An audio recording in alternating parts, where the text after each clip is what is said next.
Tinatanong ko si Sir kung anong sinabi niya sa misis niya, kung paano niya kumbinsi magpatato. Sabi ko po ano lang, wala na sa interview. Congrats din sa Singapore show, champion. Pag-grind lang pero sa international yung score natin.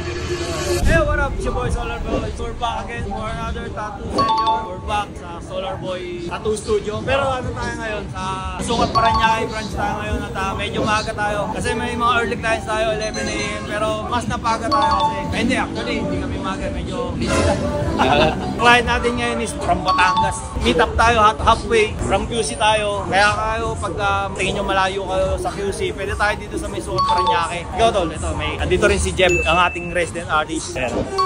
So yun, resident artist siya rito at may gagawin din siya. Client mo tol, taga-Caloocan pa yan. Oo, Caloocan. Sinadya tayo dito. Sige, waiting lang muna tayo. So yun, palamig muna tayo dito habang waiting tayo mag-open yung sa may baba. Sa may baba kasi yung pinaka-shop namin. Tapos may taas to. Taas nito, ito yung makita nyo, yung sister company ni Tribal. Dito makita nyo yung Jogging, Wrangler, Polo, magkakasamang brand yan ni Tribal. Makita nyo rito, sobrang daming murang damit. Magpapasko na, tayo rito. Marami kayong mabibili rito, mga panregalo ninyo. Tights. Alright, tara. Open na kami dito. Normally, ito, 11 to 7 PM lang. Tara tol, client natin. So ito lang ating moving shot dito sa Sukat. So kaya naman ako umulit dito kahit mga dalawa, tatlo, kaya spad yan. Meron pa nga tayo dito. Dito talaga. Meron tayo dito, alam nyo ba? Tayo dito pwede tayo magtatuan dyan sa barbershop niya. Gusto mo, parang sinashampooan pa. Last time, nag-gano to eh, nag-tattoo siya dyan eh. Parang sakto dito eh. Nagganap pa ng shampoo yung ano, yung yan. So yun, nakapag-print out na tayo. Medyo nakayakap siya na serpent sa left leg niya. Kagabi nag-prepare na tayo na kuha na natin yung pinaka-outline niya. Ayan. Para ilalapat na lang natin ngayon. Tapos yung continuation kung paano yung ikot, i-sketch na lang natin.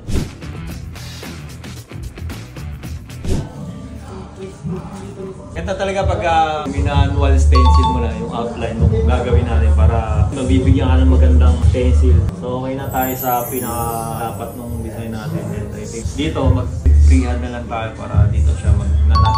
So ayun, mag-start na sila. First tattoo mo sir, ano? Apo. Ang sabi mo kanina? Tinatanong ko si Sir kung anong sinabi niya sa misis niya, kung paano niya kumbinsi magpatato. So anong sabi mo sir? Sabi ko po ano lang, nakausap ko na yung magtatato, wala na sa interview. Ay, pag-deal na agad. So yun, unang tusok sir, kamusta? Okay naman po. Akala ko hindi ko kakayanin. So yun, nakita niya naman sa mga first time magpapatato dyan. Yun, ganun lang yun. More than kasimple lang you expected.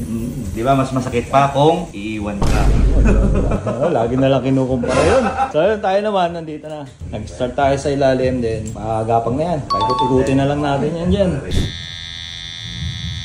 Alright, gamit pala natin dito is 15 curve magnum na nga. Siyempre, Mami Tattoo Supply Philippines. Tinernohan pa natin ang Scepter na machine.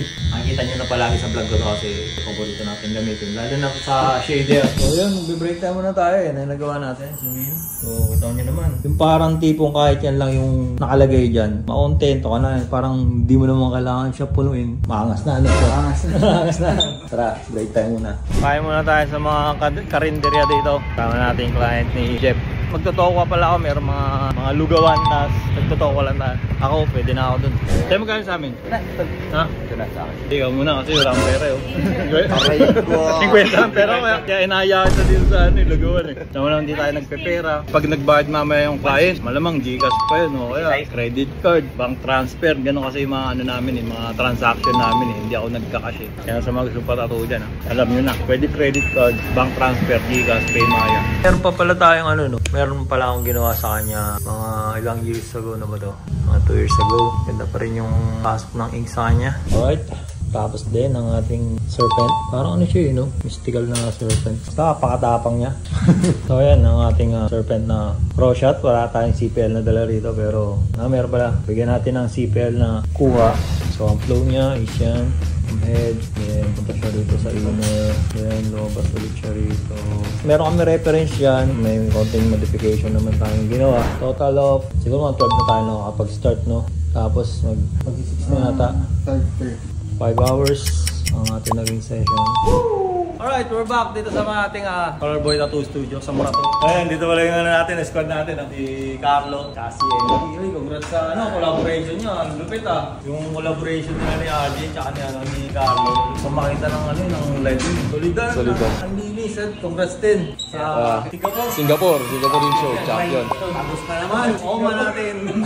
Pag-grind tayo pero tapos sa international yung squad natin. Hindi na lang tatapos yung vlog natin. Pero nga pala, gusto ko lang din magbigay ng kahit konting simpatsya sa mga naiwan namin sa mga kapakulod. Yung mga nangyari kasi nakita namin dun tol. Grabe May bus nga, tumaob na bus. Actually, yung bus na yun, yung bus na nakita nyo, yun daw sasakyan namin. Pero thank God pa rin talaga, hindi kami nagkapura sa mga idol. Pati nakabalik tayo, tuloy na tayo sa ating trabaho ngayon. Kaya naman sa mga gusto paggawa dyan, accepting ng buwis na tayo ulit ngayon for the month of November. Mga useless pa tayo ngayong November, then December na, para gusto mag-advance booking kasi punuan yan tol. Alright!